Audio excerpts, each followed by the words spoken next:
This is where it all began. Two buddies with a plan to get a sailboat outside of South Florida right as hurricane season was starting to kick into gear. Would we make it as far north as we wanted?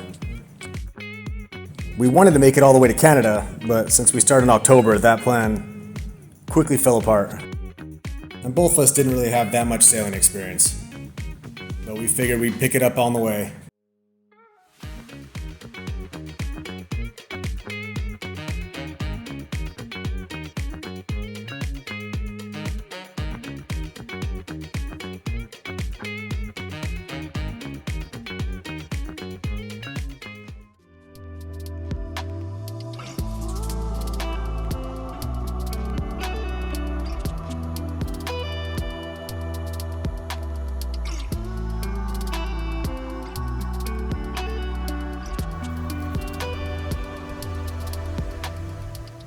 And then one morning, we were trying to leave Cumberland Island out there in Georgia, and we had no throttle. So after diving in the water, I quickly learned there was no prop. It was gone. After getting towed to a marina, getting hauled out, we looked underneath and it looked like it completely sheared off. So what we ended up figuring out was the previous owner had probably ran over some fishing line, ended up wrapping around the prop, and what that did was it added a little bit of a wobble to the prop shaft. And so eventually, after the propeller rotates so many times, ended up shearing itself right off and tweaked the whole sail drive. And ironically ended up falling off while we were sitting at anchor, not even moving, with just a few days before we were battling 10-foot waves. We got pretty lucky on that one.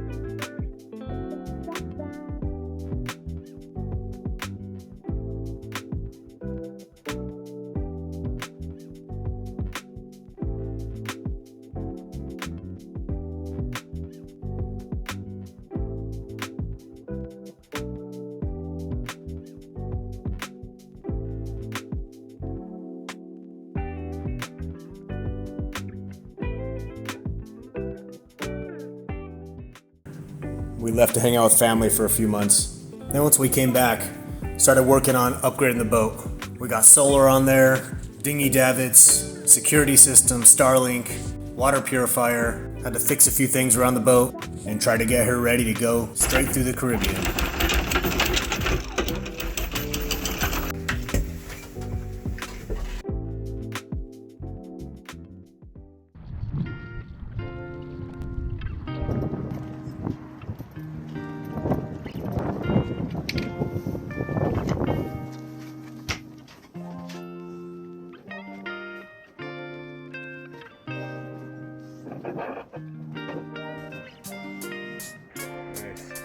And one of the last pieces we got was a custom arch. This thing was massive. Something like 20 foot long, total game changer.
You surely gonna fall down. If you know hold your balance, you surely gonna fall down. You got to stand up firm in a easier time. Little did my buddy realize, once a cruise ship comes into the harbor at Nassau, you have to pull over and wait.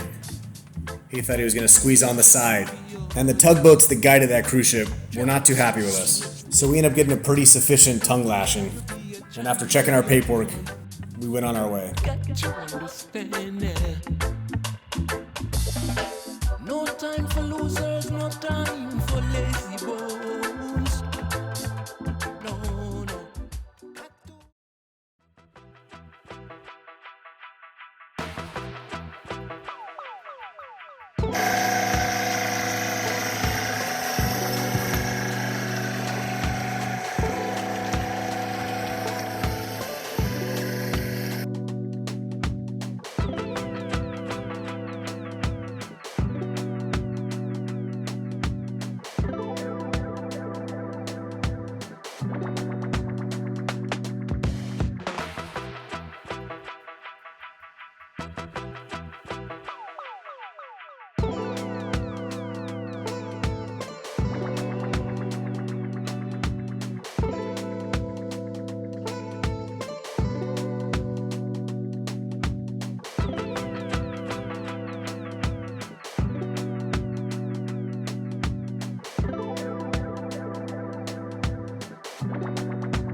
And this was probably one of our favorite anchorages of the whole Bahama trip.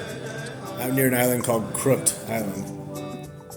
We were the only boat around. We had to sit and wait for some winds to come through for about 4 or 5 days.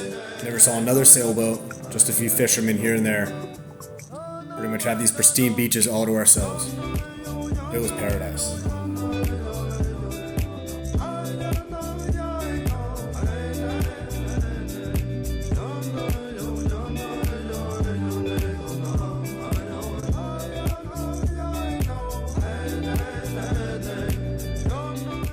And we tried sneaking past Turks and Caicos. Anchor outside for a few nights, and then go into one of the marinas, grab some diesel, and keep on going on our way to Puerto Rico without getting a visa. Yeah, that didn't work. As I saw land, ended up also seeing the Puerto Rican Coast Guard. Wanted to make sure we were legal, didn't have any drugs on board. We ended up getting pulled over 3 different times in Puerto Rico. They had those waterways locked down.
St. Martin was probably one of our favorite places for the food.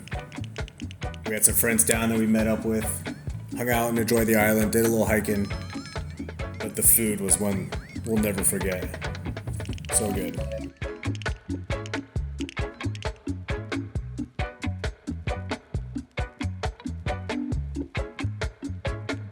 And as we made our way south, past St. Kitts and a few other islands, we kept running into these large passes of sargassum. Almost felt like you could walk on the stuff. And this was the time we realized we started taking on water. Luckily, it wasn't completely pitch black outside, but the sun was setting. Our bilge pump decided to fail, so we had to fill up buckets to empty out all the water in the bilge. Turns out what it ended up being was not enough caulking was set at the base of the arch. So as we heeled over, the water kept splashing and slowly but surely started filling up the boat.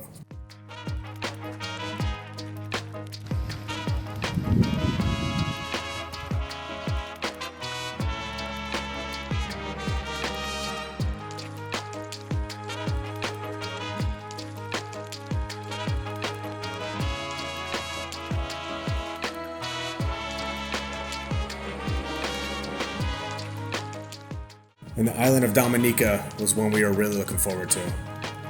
We heard a lot of great things about it. One of the most mountainous islands of the Caribbean. Waterfalls, hot springs, jungles. And this place did not disappoint. Beautiful.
We ended up getting an Airbnb for a few nights. There's really not many anchorages, so you're kind of out there exposed, just bobbing around side to side.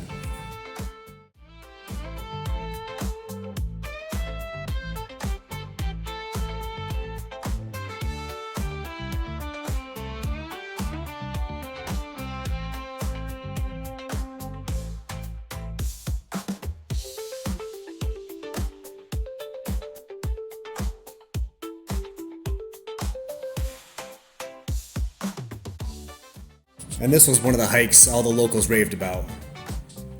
Ended up costing about $80 a person.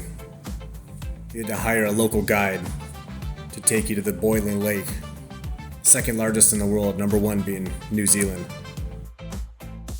Starting to build some cable cars, so all the tourists that come on the cruise ships can just take the cable cars up to the lake without having to do the hike. Because it takes about at least 6 hours if you're a good hiker. We had one guy that came from Cali, he joined us and he made it maybe a third of the way and we ended up leaving him.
And we ended up making it all the way down to Granada, which was the final stop we had set up.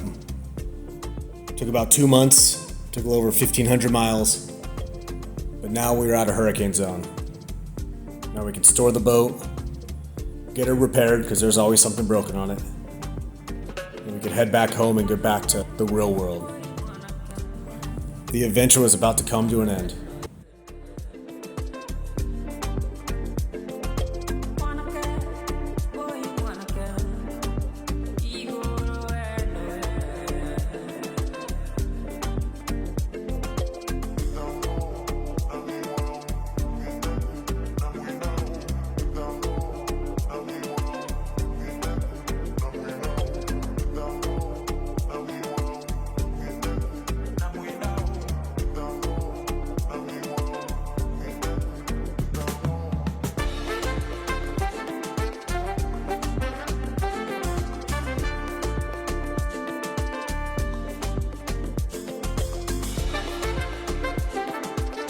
And at this marina, I'd never seen as many sailboats, and all these boats were all custom. People that live on these boats full time, custom arches, solar panels, self-sufficient. It was a sight to behold. If you ever want to buy a sailboat, this is the place you end up going. And here is the spot SV Unfiltered still sits, waiting to be put back in the water and sailed again.